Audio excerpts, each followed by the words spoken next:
আমরা আজকে এক দফার দাবিতে আজকে এখানে হাজির হয়েছি। আমরা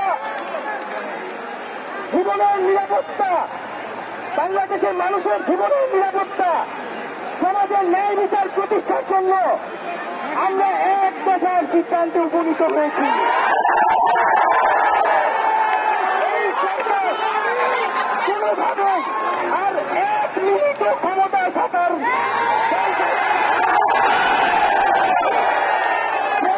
বলেছে গণভবনের দরজা খোলা আছে।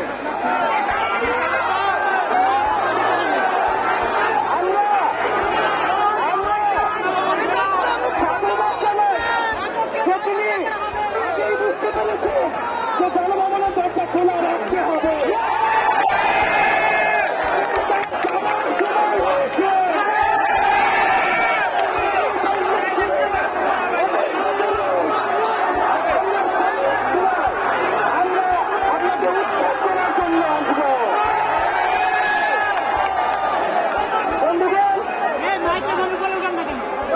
আমরা খুবই স্পষ্ট কথা, শুধু শেখ হাসিনাকে পদত্যাগ করলেই হবে না। এই যে খুন, লুটপাট, দুর্নীতি এই দেশে হয়েছে তার বিচার হতে হবে। আমরা পদত্যাগ দিয়ে তাকে কোনো এক্সিট দিতে চাই না, তাকে পদত্যাগ করতে হবে, বিচারের আওতায় আনতে হবে।